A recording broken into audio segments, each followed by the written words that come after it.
Hello friends, परीक्षा crack में आपका स्वागत है। और आज से हम शुरू कर रहे हैं एसएससी सीजीएल 2023 टीयर फर्स्ट के मैथ की पीवाईक्यू की सीरीज। ठीक है फ्रेंड्स, इसमें हम करेंगे 25 क्वेश्चन। और फ्रेंड्स, ये आज की क्लास हमारी फर्स्ट है। अब मैं बता दूं आपके लिए, जो कि बहुत इंपॉर्टेंट हैगा, कि ये जो क्लास है ये एसएससी सीजीएल, एसएससी सीपीओ और एसएससी सीएचएसएल, एसएससी जीडी, इन सब के लिए बहुत ही ज़्यादा इंपॉर्टेंट होगी। तो आइए स्टार्ट करते हैंगे। और स्टार्ट करने से पहले मेरे भाई, अगर आपने हमारा चैनल सब्सक्राइब नहीं किया है तो एक बार चैनल को सब्सक्राइब कर लीजिए। ठीक है, तो आइए स्टार्ट करते हैं। क्वेश्चन नंबर 1 हैगा, यदि एम एंगल सी बराबर एम एंगल जेड और ए सी बराबर एक्स जेड है तो ट्राइंगल ए बी सी और ट्राइंगल एक्स वाई जेड के सर्वांगसम होने के लिए निम्नलिखित में से कौन सी शर्तें आवश्यक है। तो देखना मेरे भाई, अगर हमें ये क्वेश्चन करना है तो सबसे पहले हम बनाएंगे ट्राइंगल ए बी सी और ट्राइंगल एक्स वाई जेड। तो यहां बनाता हूं मैं ट्राइंगल, ये बना लिया मैंने ट्राइंगल ए बी सी, और यहां बना लूंगा मैं triangle X Y Z, X Y Z. ठीक है, इतना समझ में आ गया। अब देखना, हमसे बोला गया क्वेश्चन में, यहाँ पे यहां लिखता हूं कि एम एंगल सी बराबर एम एंगल जेड। इसका मतलब क्या होगा? इसका मतलब ये होगा कि जो एंगल सी है वो क्या है, ये एम हैगा, बराबर एम। और एंगल जेड क्या है? तो एंगल जेड हैगा एम। तो इसका कहने का मतलब ये है, जो एंगल सी है और जो एंगल जेड है वो दोनों क्या है, एम है। तो एंगल सी भी एम है, एंगल जेड भी एम हैगा। ठीक है, तो मेरे भाई यहां तक समझ में आ गया आप लोगों को। अब देखना, यहाँ पे बोला गया है कि ए सी बराबर है एक्स जेड के। तो ये जो साइड है ए सी, ये बराबर है हमारी एक्स जेड के। ठीक, अब देखना मेरे भाई, इसमें लगेगा कौन सा रूल लगेगा? इसमें लगेगा एस ए एस का, जिसे हम बोलते हैं साइड एंगल साइड। देखना, ये वाली साइड और ये वाली साइड बराबर है, हाँ साइड बराबर है। ये वाला एंगल बराबर है, हाँ एंगल बराबर है। तो फिर क्या लगेगा? एस ए एस, तो ये वाली साइड भी बराबर होगी। ठीक है, तो इसका मतलब ये हुआ, जो बी सी जो है वो बराबर किसके होगी? वाई जेड के। तो ये हो जाएगा मेरा आंसर, जो कि ऑप्शन नंबर 1 हैगा। अब हम करेंगे नेक्स्ट क्वेश्चन। क्वेश्चन नंबर 2 में मेरे भाई हमें दिया है x बराबर है -4, y बराबर है -1, और हमें ये इक्वेशन सॉल्व करनी है। ठीक है, इसका मान याद करना है। तो देखना, जहां जहां x है वहां रखूंगा -4, और जहां जहां y है वहां रखूंगा -1। तो यहां पे करता हूं मैं 3x आएगा, तो x की वैल्यू है -4, तो ये आएगा मल्टीप्लाई -4, इसके ऊपर पावर लगी 3, तो यहाँ लग जाएगी पावर 3। फिर क्या हमारे पास प्लस का साइन है यहाँ पे, फिर लिखा है 5, और आगे लिखा x का स्क्वायर। तो x कितना? -4, इसकी पावर 2 मल्टीप्लाई, फिर y है, y के हमारे पास -1, साइन प्लस का आएगा। फिर लिखा है 12 मल्टीप्लाई, x कितना है? x हैगा -4, और y क्या हैगा? y हैगा -1 का स्क्वायर हो जाएगा। ठीक है, यहाँ पे प्लस 7 मल्टीप्लाई, फिर ये है ये y का क्यूब, तो y कितना है? -1, इसका हो जाएगा क्यूब। इस तरीके से अब मैं करूंगा इसे सॉल्व। देखना कैसे करेंगे। तो मेरे भाई आपको पता होना चाहिए, जो -4 का क्यूब होता है वो होगा -64। ठीक है, प्लस इसे भी ले लो ब्रैकेट में ही, 5 लिखेंगे ऐसे ही, ये करेंगे -4 का स्क्वायर, तो ये होगा 16 मल्टीप्लाई, ये रहेगा -1 ऐसे ही। ठीक है, ये हो जाएगा 12 मल्टीप्लाई -4 मल्टीप्लाई -1 का स्क्वायर करूंगा तो आएगा 1, प्लस 7 मल्टीप्लाई -1 का क्यूब करूंगा तो आएगा -1। ठीक है, यहां तक समझ में आ गया। अब मैं करूंगा इसके से मल्टीप्लाई, तो होगा 3 4 जा 12, 3 6 जा 18, 119, तो यहां से आएगा माइनस का 192, क्योंकि ये माइनस का है, साइन लगा यहाँ पे क्या प्लस, फिर करूंगा मल्टीप्लाई 5 ही करूंगा, 16 मल्टीप्लाई तो आएगा 80, और 80 बन जाए 80, ये प्लस का ये माइनस का, तो प्लस माइनस माइनस का 80 आएगा। अब यहाँ से देखना, 12 4 जा 48, 48 बन जा 48, ये प्लस का ये माइनस का, तो प्लस माइनस माइनस, ये आएगा माइनस का 48। ऐसे ही मैं करूंगा 7 बन जा 7, तो ये प्लस माइनस माइनस का 7। अब जब मैं सबको प्लस करूँ तो क्या हो जाएगा? देखना, minus minus plus minus minus plus, सब ये प्लस हो जाएंगे। ठीक है, 2 और 0 0 2 ही रहेगा, 8 प्लस करूंगा 2 में तो जाएगा 10, 10 और 7 17, 17 का 7 क्या लगेगा 1। अब देखो सबसे लास्ट में यहाँ पे देखो यूनिट डिजिट में क्या है, 7 सिर्फ इसी में है लास्ट में। ठीक है, तो यही हो जाएगा मेरा आंसर, जो कि ऑप्शन नंबर 4 है। अगर आपको करना है सॉल्व तो इन सबको प्लस कर लेना, आंसर आ जाएगा आपका। ठीक है, माइनस का आएगा, माइनस का आएगा 327। ठीक, अब हम करेंगे नेक्स्ट क्वेश्चन। क्वेश्चन नंबर 3 है, यदि cos थीटा बराबर √3/2 है तो tan square theta cos square theta क्या होगा? तो मेरे भाई इस क्वेश्चन को करने के लिए अगर आपको ट्रिग्नोमेट्री की टेबल याद है तो ये आप क्वेश्चन मात्र 20 सेकंड में कर सकते हैं। तो कैसे करेंगे देखना, हमें ये पता है कि cos 30 डिग्री पे क्या होता है, सॉरी cos 30 डिग्री पे होता हैगा √3/2। देखना यहाँ पे जब मैं cos 30 डिग्री की बात करता हूं तो ये होता हैगा √3/2। ठीक, तो यहां से ये थीटा जो है इसकी वैल्यू पता चली हमें क्या है कि थीटा दे रखा है हमें 30 डिग्री। तो अब जहां जहां पे थीटा है वहां रखूंगा मैं 30 डिग्री। देखो यहाँ पे रखूंगा 30 डिग्री, यहाँ पे रखूंगा 30 डिग्री, तो ये हो जाएगा tan 30। तो tan 30 कितना होता है, tan 30 होता है 1/√3। ठीक है, tan के ऊपर लगा स्क्वायर तो लगा दूंगा यहाँ पे स्क्वायर, मल्टीप्लाई हो जाएगा, ये चिपका हुआ है। तो cos 30 डिग्री कितना होता है, cos 30 डिग्री होता है √3/2। इसके ऊपर लग जाएगा स्क्वायर क्योंकि यहाँ पे भी स्क्वायर है, तो 1 का स्क्वायर बनाएगा, √3 का स्क्वायर हो जाएगा 3, मल्टीप्लाई √3 का स्क्वायर करूंगा तो हो जाएगा 3, और ये 2 का स्क्वायर हो जाएगा 4। 3 से 3 कट आएगा तो यहाँ आ जाएगा 1/4। ये हो जाएगा मेरा आंसर जो कि ऑप्शन नंबर 3 हैगा। अब हम करेंगे नेक्स्ट क्वेश्चन। क्वेश्चन नंबर 4 है, कितने समय में 4% वार्षिक दर से 10,000 पर उतना ही ब्याज प्राप्त होगा जितना 5% साधारण ब्याज दर पर 4 वर्ष में 8,000 पर प्राप्त होता है। हमसे क्वेश्चन में बोला गया है कि 10,000 रुपए की राशि है, ठीक है, इस पे 4% की दर से, ठीक है, कितने समय में उतना ही ब्याज मिलता है जितना 8,000 पर 5% की रेट से 4 साल मिलता है। तो हमें ये टाइम बताना है। ठीक, ये कहा गया कि इसका जो ब्याज मिलेगा और इसका जो ब्याज मिलेगा वो बराबर हैगा। ठीक है, तो इसीलिए मैंने रख दिया बराबर। अब देखना 100 से 100 कट जाएगा, 4 से कट जाएगा 4, ये जाएगा 3 जीरो से कट जाएगा 3 जीरो, 1 2 3 1 2 3। ठीक है, 5 से जाएगा 2 बार, 5 1 5, 5 2 10, 2 से कट जाएगा 8, 2 चौक 8, तो यहाँ से टी आ जाएगा, टी बराबर 4 वर्ष। तो मेरा आंसर हो जाएगा ऑप्शन नंबर 4। ठीक है, अब हम करेंगे नेक्स्ट क्वेश्चन। क्वेश्चन नंबर 5 है, ए एक काम को 25 दिन में पूरा कर सकता है जबकि बी उसी काम को 30 दिनों में पूरा कर सकता है। वे एकांतर दिन के आधार पर काम करते हैं। ए से शुरू करते हैं, ए और बी दोनों 5 दिनों के लिए इस तरीके का पालन करते हैं और फिर ए काम छोड़ देता है। बी शेष कार्य को कितने दिनों में पूरा करेगा। तो देखना मेरे भाई, इसमें ए है, ए करता है काम को 25 दिनों में, बी करता है उसी काम को 30 दिनों में। ठीक है, तो यहां से मैं निकाल लूंगा इनका क्या, टोटल वर्क। तो इसका लूंगा मैं एलसीएम, एलसीएम आएगा मेरे पास कितना, 150। जब मैं 25 और 30 का एलसीएम लूंगा तो आएगा 150। ठीक है, ये जाएगा मेरे पास क्या, टोटल वर्क, जो उनका कुल काम है। ठीक, अब देख रहे हैं इस 25 से करूंगा इस 150 को भाग तो आएगा 6, 30 से करूंगा 15 को भाग तो आएगा 5।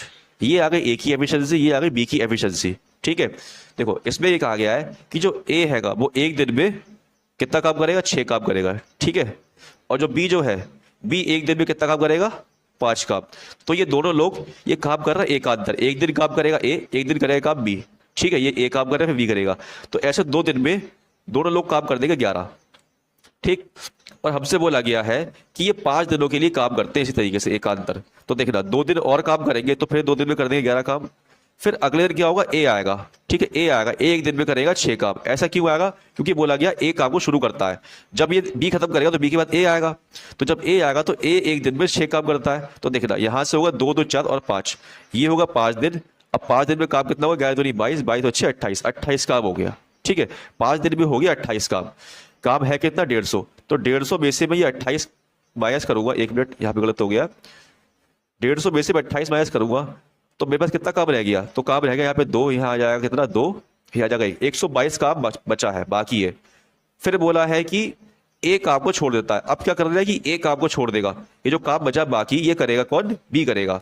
तो 122 को 5 से भाग करूंगा तो मेरे पास आएगा 5 दूनी 10, बचेगा 2, 5 चौक 20, अब बचेगा 2 शेषफल, शेषफल ऊपर आ जाएगा, 5 बचेगा नीचे। ये हो जाएगा मेरा आंसर जो कि ऑप्शन नंबर 1 हैगा। अब हम करेंगे नेक्स्ट क्वेश्चन। क्वेश्चन नंबर 6 है, यदि 4 संख्या 39, 117, 17 और 22 समानुपात में है तो y का मान ज्ञात कीजिए। तो देखना मेरे भाई, अगर हमें समानुपात दिया होता है तो इक्वेशन बनती है इस तरीके से, 39 बटे में आएगा 117 बराबर 17 और y आएगा नीचे, तो ये इस फॉर्म में। तो हमें निकालना y क्या होगा।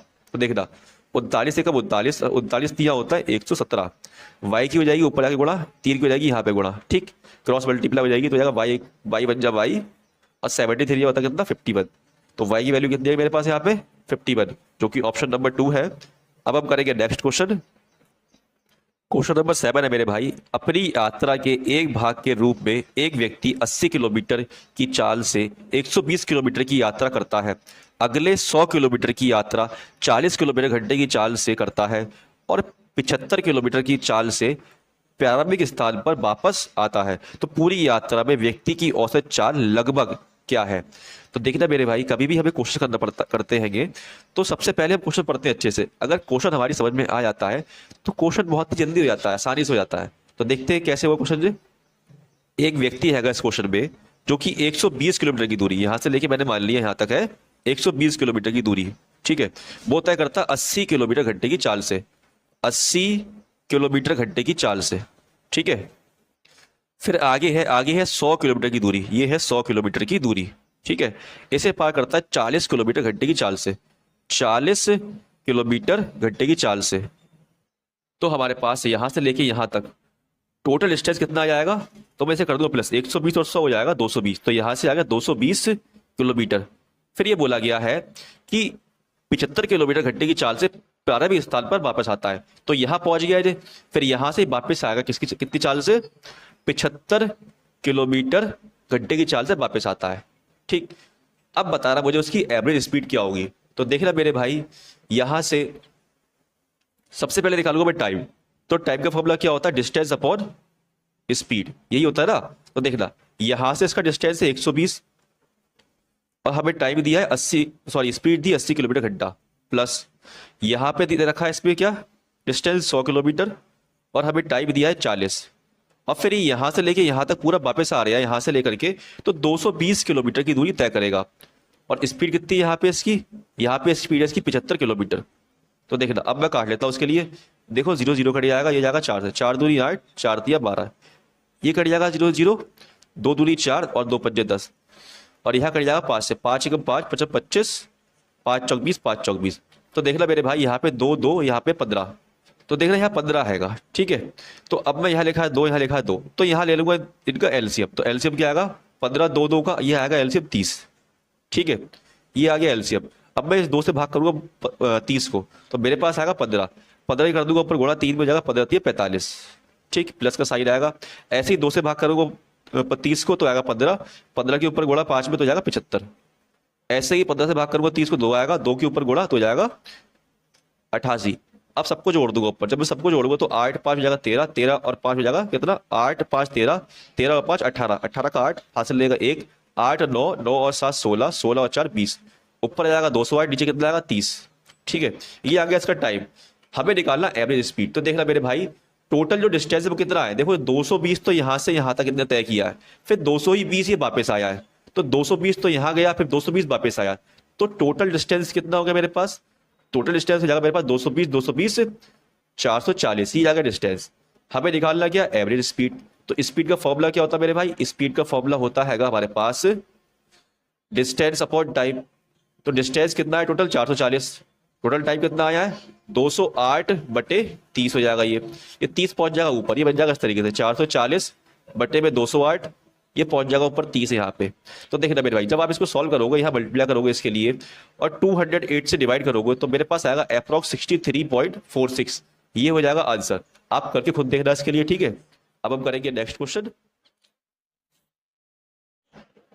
क्वेश्चन नंबर 8 हैगा, निम्नलिखित बार चार्ट एक फर्म की सकल राशि लाख में और कुल लागत लाख में दर्शाता है। इसमें सकल राशि है और कुल लागत है। देखो सकल राशि क्या दे रखा है? ये वाला बॉक्स है खाली वाला, और जो हमारे पास कुल लागत है वो दे रखी कितनी? इस तरीके दे रखी है, इसमें लाइन खींची हुई है, ठीक है। तो यहाँ पे हम पे क्वेश्चन कह रहे थे, देखो यहाँ लिखा है, मैंने ग्राफ लगा दिया यहाँ पे। अब आगे जो है क्वेश्चन रहेगा, देखना क्वेश्चन पढ़ना। अब तो क्वेश्चन में कहा गया है 25% का लाभ अर्जित करने के लिए 2019-2020 में सकल राशि करोड़ में कितनी होनी चाहिए यदि कुल लागत समान रहती है। हमसे पूछा है सकल राशि कितनी होनी चाहिए 25% अर्जित लाभ पर। अगर कुल लागत समान रहती है, तो हमें कुल लागत समान रहती है तो सकल राशि निकालनी है 25% लाभ पे। देखना कैसे करेंगे, कौन से वर्ष की? 2019-2020 की। तो देखना मेरे भाई, यहाँ पे लिखा है 2019 और 20, और यहाँ पे लिखा है हमारे टोटल अमाउंट कितना हैगा? 6500। तो इस पर अगर 25% के लाभ पे बेचूं तो 25% के लाभ का मतलब क्या है? कि मैं 100 में जोड़ दूँ 25 तो हो जाएगा 125, ठीक है। अब निकाल दूंगा मैं इसका 125, तो कितना आएगा मेरे पास, ये कट जाएगा 0, अब बचेगा 125। 125 गुणा कर दो 65 में, तो कितना आएगा 6 पचम 25, 5 दूनी 10 11 12, 5 एक 5 और एक 6, 6 पंजे 30 हासिल 3, 6 दूनी 12 3 15 हासिल 1, 6 कम 6 और एक 7। और जब मैं प्लस करूँगा तो कितना आएगा 5 2 11 और 7 1 8, 8125 आएगा। अब हम चेक करते हैं हमारा आंसर सही है गलत है, तो देखना है यहाँ पे आंसर भी 8125 आएगा, ये हो जाएगा मेरा आंसर। अब हम करेंगे नेक्स्ट क्वेश्चन। क्वेश्चन नंबर 9 है, यदि 7b माइनस 1/4b इक्वल 7 है तो 16b² प्लस 1/49b² का मान क्या होगा। तो देखना मेरे भाई, इस क्वेश्चन को करने के लिए सबसे पहले देखो हमें क्या करना पड़ेगा। 7b माइनस 1/4b दिया है हमें कितना 7, और हमें इसका स्क्वायर कर दिया गया है। तो जब स्क्वायर करा देखना यहाँ पे है 16 और यहाँ पे है क्या 49, तो ये हैगा 4 का स्क्वायर, ये हैगा 7 का स्क्वायर, लेकिन यहाँ पे 7 है यहाँ पे 4 है, तो मुझे ये वाला 4 यहाँ लाना पड़ेगा, ये वाला 7 नीचे लाना पड़ेगा। तो ऐसा करने के लिए मैं यहाँ मल्टीप्लाई करूंगा किसकी 4/7 की, और यहाँ भी कर दूंगा मल्टीप्लाई किसकी 4/7 की, और यहाँ पे भी हो जाएगी 4/7 की मल्टीप्लाई। ऐसा करने पे देखना 7 से 7 कट जाएगा, 4 से कट जाएगा 4, इस वाले 7 से कट जाएगा 7, तो ये बन जाएगा कुछ 4b माइनस इसकी मल्टीप्लाई 1/7b इक्वल 4। तो देखना मेरे भाई, अब मैं 4 का स्क्वायर करूंगा तो 16 आएगा, देखो यहाँ पे। अगर मैं 7 का स्क्वायर करूँ तो आएगा यहाँ पे 49। तो अब बन गया ये इस तरीके से क्वेश्चन।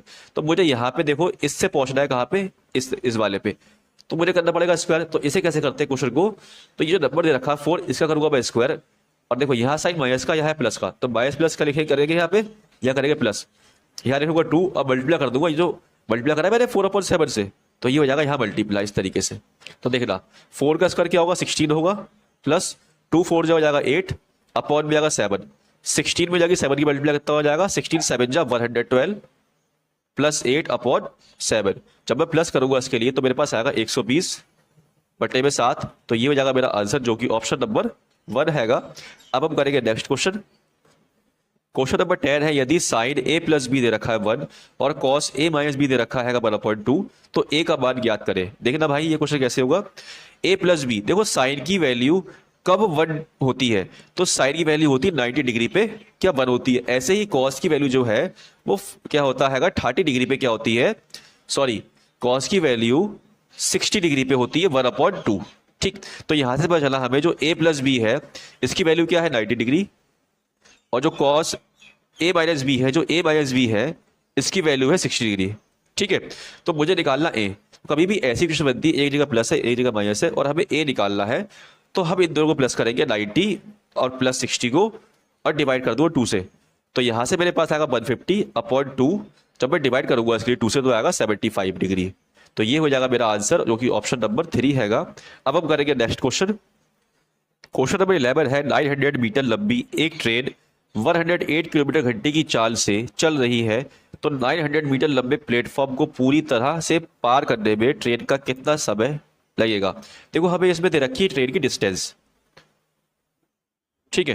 देखो ट्रेन की लंबाई कितनी है इसमें 900 मीटर, ठीक, और साथ में दिया है प्लेटफॉर्म की लंबाई जो कि 900 मीटर है। तो कभी भी जब ट्रेन एक प्लेटफॉर्म को पार करती है, ये प्लेटफॉर्म है, तो ट्रेन अपनी ही लंबाई को ही पार करती है। तो इससे क्या हो जाएगा, हम लंबाई में कर देंगे प्लस क्या ट्रेन की लंबाई प्लस कर देंगे हम प्लेटफॉर्म की लंबाई। तो देखिए हमारे पास निकल के आएगा डिस्टेंस टोटल क्या होगा 9 9 2 18, तो हो जाएगा 1800 मीटर, ये आगे डिस्टेंस। और हमें स्पीड क्या दी है, ट्रेन की स्पीड दी है 108 किलोमीटर घंटा। हमें निकालना टाइम, तो देखना मेरे भाई टाइम का फॉर्मूला क्या होता है, डिस्टेंस अपॉन स्पीड। डिस्टेंस हमारे पास कितना है, डिस्टेंस है हमारे पास 1800 मीटर और स्पीड है हमारी 108 किलोमीटर घंटा। तो देखना मेरे भाई जो आंसर है वो सब सेकंड में है, तो जो स्पीड जो है इसे चेंज कर लूंगा मैं किसमें, मीटर सेकंड में। तो गुणा करूंगा 5/18 से, तो जब मैं 18 से भाग करूंगा तो ये जाएगा 18 6 108, तो मेरे पास आ जाएगा ऊपर 1800 मीटर, नीचे आएगा 6 पंजे 30 मीटर सेकंड, ठीक है। अब मैं कर दूंगा इसे भाग, तो ये 0 0 कट जाएगा, 3 से भाग करूंगा तो आएगा 3 6 18, रह जाएगा 0 1, तो आ जाएगा मेरे पास 60 सेकंड आंसर जो कि ऑप्शन नंबर 1 हैगा। अब हम करेंगे क्वेश्चन नंबर 12। फ्रेंड्स अगर आपने हमारा चैनल सब्सक्राइब नहीं किया है तो फ्रेंड्स एक बार हमारे चैनल को सब्सक्राइब कर लीजिए और वीडियो को लाइक कर लें, ठीक है। तो अब हम करते हैं next question number 12। Question number 12 है, सरसों के तेल का अंकित मूल्य उसकी क्रय मूल्य से 25% अधिक है। यदि इसे बिना किसी लाभ या हानि के बेचा जाता है तो इसे इस अंकित मूल्य से कितने प्रतिशत कम पर बेचा जाना चाहिए। तो फ्रेंड्स देखना इसमें क्वेश्चन बोला गया है जो वस्तु का जो अंकित मूल्य है वो सीपी से क्या है 25% अधिक है मार्क प्राइस। तो देखना यहाँ पे 25% का फ्रैक्शन क्या होता है, ये होता है 1/4। तो अगर इसका अंकित मूल्य 4 है, सॉरी इसका विक्रय क्रय मूल्य 4 है तो इसका अंकित मूल्य क्या है, इससे 25% अधिक है। तो 4 में जोड़ दूंगा 1 तो ये हो जाएगा 5। ये आ गया मेरे पास सीपी और एमपी का रेशियो। फिर बोला गया अगर इसे कोई लाभ और हानि पे ना बेचा जाए तो जितने में लेके आएगा उतने बेच देगा। तो ऐसे में अंकित मूल्य कितना कम कराया दे, तो देखना 5 अंकित मूल्य है, अगर ये 4 का बेचेगा तो 1 कम कराए। तो मुझे बताना ये कितने परसेंट है, तो 1 आ जाएगा नीचे क्या एमपी 5 गुणा कर दूंगा 100 से तो हो जाएगा 5 दूनी 10, 7 में जाएगा 0 तो हो जाएगा ये 20%, जो कि मेरा ऑप्शन नंबर 3 हैगा। अब हम करेंगे क्वेश्चन नंबर 13। क्वेश्चन नंबर 13 है एक पुरुष एक लड़का और एक महिला किसी कार्य को क्रमशः 10 दिन 15 दिन और 30 दिन में पूरा कर सकते हैं। मिलकर कार्य करने पर एक पुरुष एक महिला और एक लड़का उस कार्य को कितने दिनों में पूरा कर सकते हैं। हमसे बोला गया क्वेश्चन में एक हैगा पुरुष मेल, वो करता है 10 दिन में काम, एक हैगा लड़का बॉय, वो करता हैगा 15 दिन में काम, एक है वुमेन, ठीक है महिला है, वो करती काम 30 दिन में। तो मुझे ये बताओ इस इन सबका टोटल वर्क कितना आएगा। तो ले लूंगा इसका एलसीएम। तो एलसीएम क्या होगा मेरे पास, एलसीएम आएगा 30।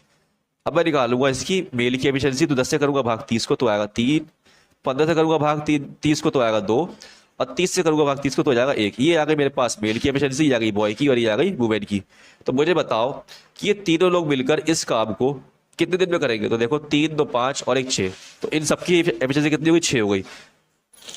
अब मैं कर दूंगा 6 से 30 को भाग, तो मेरे पास आएगा 6 पंजे 30।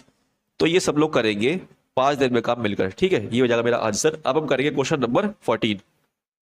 क्वेश्चन नंबर 14 है मेरे भाई, इसमें मैंने रखा ये नंबर्स, इसे करना है हमें 266 से विभाजित करने पर प्राप्त शेषफल ज्ञात करना है। ये कहा गया है कि 265 की पावर लगी है 4081 प्लस 9। जब मैं इसे 266 से भाग करूं तो मेरे पास शेषफल क्या आएगा, तो ये बताना है। तो सबसे पहले देखना अगर मैं 266 से 265 को भाग करता हूं तो मेरे पास यहाँ बचेगा माइनस का 1, क्योंकि ये छोटा आएगा। अगर ये इससे एक ज्यादा होता, जैसे कि मान लो यहाँ पे 266 लिखा है और ऊपर होता 267, तो यहाँ पे बचता क्या 1 बचता शेषफल, लेकिन ये तो छोटा है तो माइनस का बनाएगा शेषफल। ऊपर लगी पावर कितनी 4081 प्लस, जब मैं 266 से 9 को भाग करूंगा तो मेरे पास आएगा शेषफल 9, ठीक है। और यह लिखा -1, अगर -1 की पावर ऑड है, याद रखना अगर -1 की पावर ऑड है तो जब मैं इसका स्क्वायर करूंगा मतलब पावर खोलूंगा तो इसमें जो माइनस हैगा ये साइन ऐसे ही रहेगा और ये 1 आ जाएगा, ठीक है। तो मेरे पास आएगा माइनस का 1, और अगर यहाँ पे -1 है और पावर लगी इवन तो मेरे पास यहाँ से बनेगा ओनली 1। अब पावर जब ऑड है अंदर लिखा माइनस तो ये माइनस का 1 ही आएगा, ठीक है।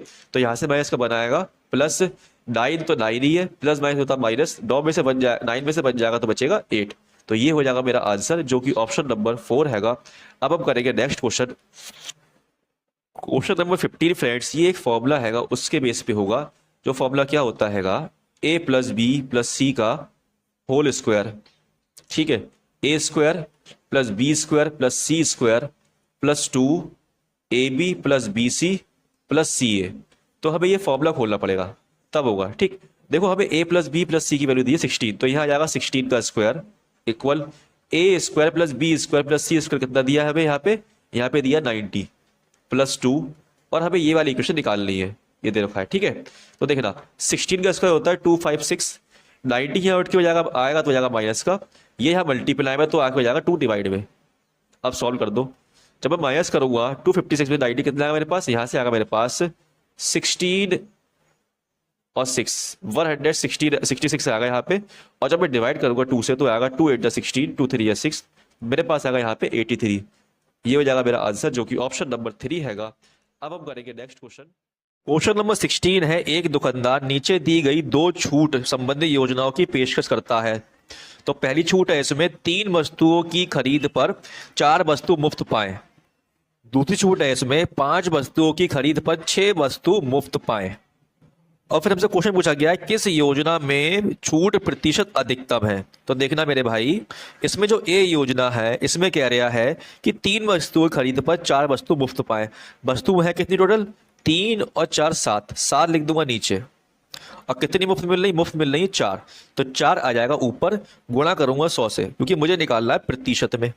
तो ऊपर हो जाएगा 4 की 100 में गुणा हो जाएगा 400 बटे में 7, 7 से भाग करूँ जाएगा 7 पंजे 35, ये आ जाएगा 5, फिर 7 से भाग करूँ जाएगा 7 7 49, अब पॉइंट में जो आगे आएगा वो आना होगा, मैं बस यही तक करूंगा। ठीक है, ये हो गया 57 पॉइंट कुछ परसेंट आएगा। ठीक, फिर निकालने में बी वाली कितनी छूट है।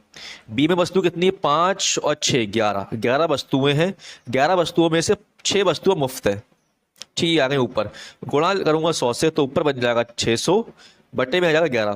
तो जब मैं 11 से भाग करूंगा तो जाएगा 11 पंजे 55, यहाँ 5 बचेगा, यहाँ पे जाएगा 11 चौक 44, सॉरी 11 चौक 44 नहीं, यहाँ जाएगा हाँ 11 चौक 44। ठीक, तो ये पॉइंट में कुछ आगे आना होगा वो आएगा, लेकिन इतना बन जाएगा 54% तो मेरे भाई अगर मैं देखूं तो यहाँ 57 पॉइंट परसेंट कुछ आ रहा हैगा, यहाँ पे आ रहा है 54 पॉइंट कुछ परसेंट। तो बताओ कौन सी छूट सबसे ज्यादा है, तो ये वाली ज्यादा है 57 वाली, जो कि ए है। तो ए हो जाएगा इसका आंसर, जो कि ऑप्शन नंबर 2 हैगा। अब हम करेंगे नेक्स्ट क्वेश्चन। क्वेश्चन नंबर 17 में दिया है, निम्नलिखित तालिका का अध्ययन करें और नीचे दिए गए प्रश्न का उत्तर दें। यह तालिका एक परीक्षा में इतिहास और भूगोल में छात्रों को प्राप्त अंकों के आधार पर 100 छात्रों का वर्गीकरण दर्शाती है। तो मेरे भाई ऐसे क्वेश्चन करने के लिए सबसे पहले हमें ग्राफ समझना पड़ता है, ग्राफ में क्या क्या बातें कही गई हैं। तो देख रहे हैं यहाँ पे दिया विषय, विषय क्या क्या, इतिहास भूगोल। ठीक है, यहाँ पे दिया है 50 में से अंक। ठीक, अब यहाँ पे समझने वाली बात ये है कि ये दे रखा है 40 और उससे अधिक, 40 और उससे अधिक अंक कितने बच्चों के आए हैं, 9 और 4। यहाँ पे ऐसे ही 30 और उससे अधिक अंक कितने बच्चों के आए हैं, 32 और 31। 20 और उससे अधिक अंक कितने बच्चों के आए हैं, 80 और 66। और 10 और उससे अधिक अंक कितने बच्चों के आए हैं, 92 81, ऐसे ही ये हैगा। ठीक है, यहाँ पे हमें दिया है औसत कुल, तो कुल का औसत दे रखा है ये 7, 27, 73, 87 और 100। क्वेश्चन में हमसे बोला गया है तालिका के आधार पर कुल 20% से कम अंक प्राप्त करने वाले छात्रों की कुल संख्या कितनी है, 20% से कम। तो मेरे भाई ये जो औसत दिया है ये परसेंटेज में ही एक तरीके से, इसमें पूरे 100% अंक मिले बच्चों को, इसमें मिले 87%, इसमें मिले 73%, इसमें मिले 27% और इसमें मिले 7%। तो मेरे भाई 20% से कम इसी में मिले हैं, ये वाले में 7%। तो मुझे बताओ उसमें कितने बच्चे, तो 9 और 4 कितने बच्चे, 13 बच्चे हैं इसमें। तो मेरे पास आंसर आ जाएगा ऑप्शन नंबर 2 13। अब हम करेंगे नेक्स्ट क्वेश्चन। क्वेश्चन नंबर 18 है, 8 पुरुष एक कार्य को 45 दिनों में पूरा कर सकते हैं, 8 महिला उसी कार्य को 18 दिनों में पूरा कर सकती हैं। तो 5 पुरुष और 8 महिला मिलकर उसी कार्य को कितने दिनों में पूरा करेंगे। तो देखना मेरे भाई क्वेश्चन में बोला गया है 8 मेल हैंगे, वो किसी काम को 45 दिनों में करते हैं, और उसी काम को जो महिलाएं हैं, 8 महिलाएं हैं, वुमेन हैं, वो 18 दिनों में करती हैं। तो यहां से निकालूंगा मेल और वुमेन का, मतलब मेल और फीमेल का रेशियो। तो सबसे पहले देखो 8 से 8 कट जाएगा, यहाँ कटने का 9 से, 9 पंजे 45, 9 दूनी 18, यहाँ आ जाएगा गुणा करूंगा तो हो जाएगा 5m बराबर, यहाँ आ जाएगा 2w। तो यहाँ से मेल और वुमेन का रेशियो क्या आएगा, मैन और वुमेन का, देखो मैन के सामने क्या लिखा है 2, वुमेन के सामने क्या है 5, तो ये आएगा रेशियो इनकी एफिशिएंसी का, क्षमता का। ठीक है, अब मैं निकालूंगा टोटल वर्क, तो वो कैसे निकलेगा देखना। यहाँ पे हमें दिया हैगा 2 इक्वेशन, एक ये वाली है एक ये वाली है, दोनों के काम बराबर है। जब दोनों के काम बराबर है तो चाहे मैं ये वाली इक्वेशन लूं चाहे लूं ये वाली, काम मेरे पास दोनों में सेम ही आएगा। तो मैं लूंगा ये वाली इक्वेशन, यहाँ लिखा है 8, m लिखा है तो m की जगह जाएगा ये 2 मल्टीप्लाई 2 मल्टीप्लाई लिखा है 45, ये हो जाएगा हमारा टोटल वर्क। तो गुणा कर देता हो जाएगा 8 दूनी 16, सॉरी यहाँ कर दो 45 दूनी 90 और 90 8 कितना हो जाएगा 720, ये आ जाएगा टोटल वर्क। ठीक है, अब इस काम को 5 पुरुष और 8 महिलाएं मिलकर कितने दिनों में करेंगे, तो देखना 720 काम है। 5 पुरुष कितने की एफिशिएंसी काम करते हैं, 2 की, यहाँ कर देंगे 2 से गुणा, प्लस महिलाएं बोली 8 तो 8 महिलाएं हैं। ठीक है, क्षमता कितनी इनकी, क्षमता है 5, तो गुणा कर दूंगा 5 से, तो ये बन जाएगा 720, 5 दूनी 10 और 8 पंजे 40, तो साइन बीच में प्लस का आएगा, प्लस कर दूंगा 40 और 10 हो जाएगा 50, 0 से 0 गया। तो अब मैं करूंगा 72 को 5 से डिवाइड, तो मेरे पास आएगा यहाँ पे 5 बन जा 5 बचा 2, ये 2 नीचे जाएगा, 5 4 20, ये आ जाएगा 2, तो मेरे पास आएगा 14/2/5। तो ये हो जाएगा मेरा आंसर ऑप्शन नंबर 1। अब हम करेंगे नेक्स्ट क्वेश्चन। क्वेश्चन नंबर 19 है, यदि ए बी का 95% है तो ए का कितना प्रतिशत बी है। तो देखना मेरे भाई, ए जो है वो बी का 95% है, ठीक है। तो यहां से निकालूंगा मैं ए और बी का रेशियो, इसे काट दूंगा 5 से, 5 एकम 5, 5 45, 5 दूनी 10, 20 की हो जाएगी। यहाँ गुणा बन जाएगा 20 ए और यहाँ बन जाएगा 19 बी, ठीक है। तो यहाँ से ए रेशियो बी क्या आएगा, ए के सामने लिखा है 19, बी के सामने लिखा है 20, तो ये आ गया रेशियो। तो हमें बताना है जो ए का कितना प्रतिशत बी है, तो बी आएगा ऊपर, ए आएगा नीचे, गुणा कर दूंगा 100 से, तो ये बन जाएगा 2000/19। जब मैं 2000 को 19 से भाग करूंगा तो मेरे पास आएगा 105, 5/19%, जो कि मेरा ऑप्शन नंबर 2 हैगा। ये हो जाएगा आंसर। अब हम करेंगे नेक्स्ट क्वेश्चन। क्वेश्चन नंबर 20 है, दो धाविकाएं सोनी और मोनी एक ही दिशा में क्रमशः 18 और 24 किलोमीटर घंटे की चाल से 200 मीटर लंबाई के एक वृत्ताकार ट्रैक पर दौड़ना शुरू करती हैं, तो आरंभ से कितने समय बाद वे फिर से शुरुआती बिंदु पर मिलेंगी। तो फ्रेंड्स, कभी भी ऐसा क्वेश्चन आता है तो हमें देखना है इनकी जो स्पीड है वो क्या दी गई है। एक की स्पीड है 18 किलोमीटर घंटा, दूसरी वाली की है 24 किलोमीटर घंटा, ठीक। तो सबसे पहले ले लेंगे इसका गैप, तो गैप कितना आएगा मेरे पास, गैप आएगा यहां से 6 किलोमीटर घंटा, ठीक। आगे बोला है जो डिस्टेंस है वो कितना है 200 मीटर, तो डिस्टेंस हमें दिया है 200 मीटर का, हमें निकालना है टाइम। तो टाइम का फॉर्मूला क्या होता है, डिस्टेंस अपॉन स्पीड। तो डिस्टेंस दिया है 200 मीटर और टाइम हमने निकाला है 6 किलोमीटर घंटा। अगर हमें यहाँ स्पीड दी है 6 किलोमीटर घंटे की और हमें टाइम निकालना सेकंड में, तो मैं इसे कन्वर्ट कर लूंगा इसमें मीटर सेकंड में, तो गुणा करूंगा यहाँ की 5/18 से। तो देखो कट जाएगा 6 कम 6, 6 3 18, 5 से भाग हो जाएगा 5 चौक 20, ऊपर बचा 40, ये 3 जाके ऊपर हो जाएगा गुणा 40 हो जाएगा, 40 गुणा 3 तो आएगा 4 दिया 12, 120 सेकेंड, जो कि मेरा ऑप्शन नंबर 4 है। अब हम करेंगे question number 21। Question number 21 friend थोड़ा बिलर हैगा, इसलिए मैंने इसे यहां बना दिया है। क्वेश्चन में कहा गया है पीटी की लंबाई 8 सेंटीमीटर है, पी ए की लंबाई 6 सेंटीमीटर है और ए बी की लंबाई है x सेंटीमीटर। तो हमें x का मान बताना क्या होगा। तो देखना मेरे भाई, इसका फॉर्मूला होता है पी टी का स्क्वायर बराबर पी ए गुणा पी वी। तो देखना पी टी कितना है, पी टी है 8, तो ये हो जाएगा 8 का स्क्वायर, क्या होता है 8 का स्क्वायर 64, साइन आएगा इक्वल का, पी कितना है, पी ए है 6 मल्टीप्लाई, और पी बी कितना है, पूरा पी बी कितना है ये 6 + x, इस तरीके से।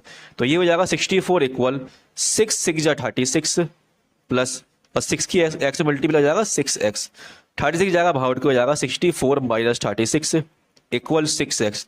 जब मैं माइनस करूँगा तो कितना आएगा 64 - 36, तो यहाँ से आएगा 8, यहाँ बचेगा कितना 4 में से 3 जाएगा, 4 में 3 जाएगा कितना बचेगा, सॉरी 5 में 3 जाएगा बचेगा 2, तो ये आएगा 28/6 x, और जब मैं 2 से काट दूंगा तो आएगा 2 3 या 6, 2 1 जा 2, 2 4 जा 8, तो मेरे पास x आएगा 14/3, जो कि मेरा ऑप्शन नंबर 4 हैगा। अब हम करेंगे नेक्स्ट क्वेश्चन। क्वेश्चन नंबर 22 है, दो सकेंद्रित वृत्तों की त्रिज्या 10 सेंटीमीटर और 6 सेंटीमीटर है, बड़े वृत्त की उस जीवा की लंबाई ज्ञात कीजिए जो छोटे वृत्त को स्पर्श करती है।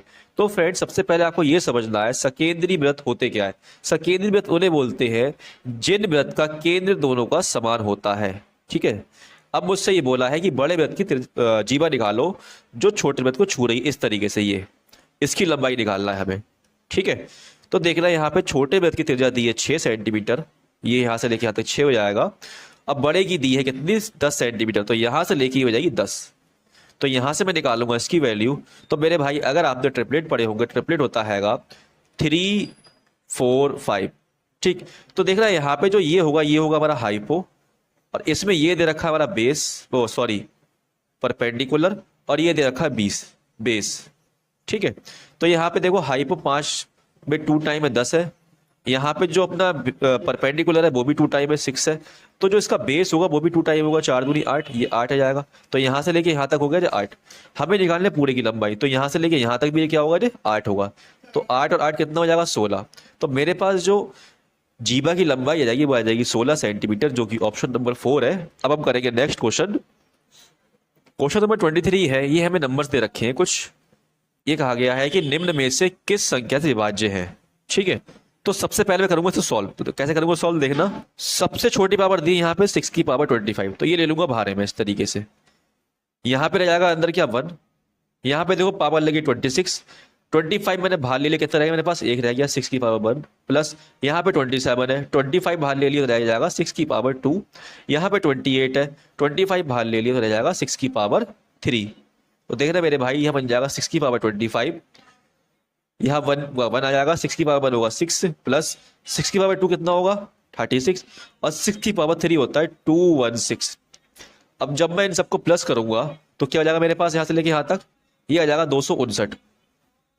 तो देखना भाई, हमें देखना है अब ये नंबर किससे डिवाइड है, इन ऑप्शन में से। तो इन ऑप्शन में से देखो 259 से ये डिवाइड हो जाएगा, तो इसका मतलब इसका आंसर है 259। तो अब हम करेंगे नेक्स्ट क्वेश्चन। क्वेश्चन नंबर 24 दे रखा है हमें 3 sine theta minus cos theta, ये साइन लगा है अपॉन का, ठीक है, नीचे आ जाएगा ये cos theta plus sine theta बराबर दे रखा है 1, और हमें निकालना है कॉट थीटा क्या होगा। तो देखना मेरे भाई, ये क्वेश्चन थीटा की वैल्यू पुट करके होगा। तो मेरे भाई अगर मैं थीटा की जगह 45 डिग्री रखता हूं तो क्या मेरे पास ये 1 बनेगा, तो चेक करते हैं आइए। तो 3 मल्टीप्लाई साइन 45 क्या होता है 1/√2, ऊपर लगा है साइन माइनस का, कॉस 45 क्या होता है 1/√2, ऐसे ही कॉस 45 आएगा 1/√2 प्लस, सॉरी एक मिनट है गलती हो गई, यहां पे बनेगा 1/√2 प्लस 1/√2। तो देखना मेरे भाई, यहां हो जाएगी 1 में मल्टीप्लाई हो जाएगा 3 बन जाए 3√2 माइनस 1/√2 अपॉन में आ जाएगा, देखो ये 1/√2 जब मैं इसे प्लस करूंगा तो हो जाएगा 2/√2। यहाँ देखना बेस सेम है तो बेस से नीचे 2 आएगा, 3 में से बन जाएगा बचेगा 2 ऊपर, और यहाँ पे ऑलरेडी 2/√2 है तो ये कट जाएगा इससे, तो आ जाएगा 1। तो देखना मेरे भाई, अगर मैं थीटा की वैल्यू 45 रख रहा हूँ तो मेरे पास 1 आ रहा है, तो इसका मतलब ये हुआ थीटा जो है वो क्या होगा 45 डिग्री होगा। तो मुझे आप ये बताइए कॉट 45 क्या होता है, तो कॉट 45 होता है 1। तो मेरा ये हो जाएगा आंसर जो कि ऑप्शन नंबर 2 हैगा। अब हम करेंगे क्वेश्चन नंबर 25। क्वेश्चन नंबर 25 है फ्रेंड्स, 4.2 सेंटीमीटर त्रिज्या वाले एक गोले का आयतन होता है। तो मेरे भाई गोले का आयतन का फॉर्मूला होता है 4/3 पाई आर स्क्वायर। तो देखना मेरे भाई, यहाँ आ जाएगा 4/3, पाई की वैल्यू पुट करनी है हमें 22/7, और आर दे रखा है हमें 4.2 और 7 लग जाएगा क्यूब। तो जब आप इसे सॉल्व करोगे तो आपका आंसर आएगा ऑप्शन नंबर 3 जो कि ये दे रखा हैगा। ठीक है मेरे भाई, यहां तक मैंने आपको 25 क्वेश्चन करा दिए हैं और 25 वाला क्वेश्चन आपको अपने आप करना है। फ्रेंड्स अगर आपको वीडियो पसंद आई हो तो वीडियो को लाइक कर लें, और अभी तक आपने हमारा चैनल सब्सक्राइब नहीं किया है तो चैनल को एक बार सब्सक्राइब भी कर लें। फ्रेंड्स अगर आप मेरे को 10% सपोर्ट करते हैं तो यकीन मानना मैं आपको पूरा अपना 100% दूंगा और आपको अच्छे से अच्छा कंटेंट प्रोवाइड करवाऊंगा ताकि आपका सिलेक्शन हो और आपकी जॉब लगे। तो अब मिलते हैं कल, तब तक के लिए धन्यवाद, बाय।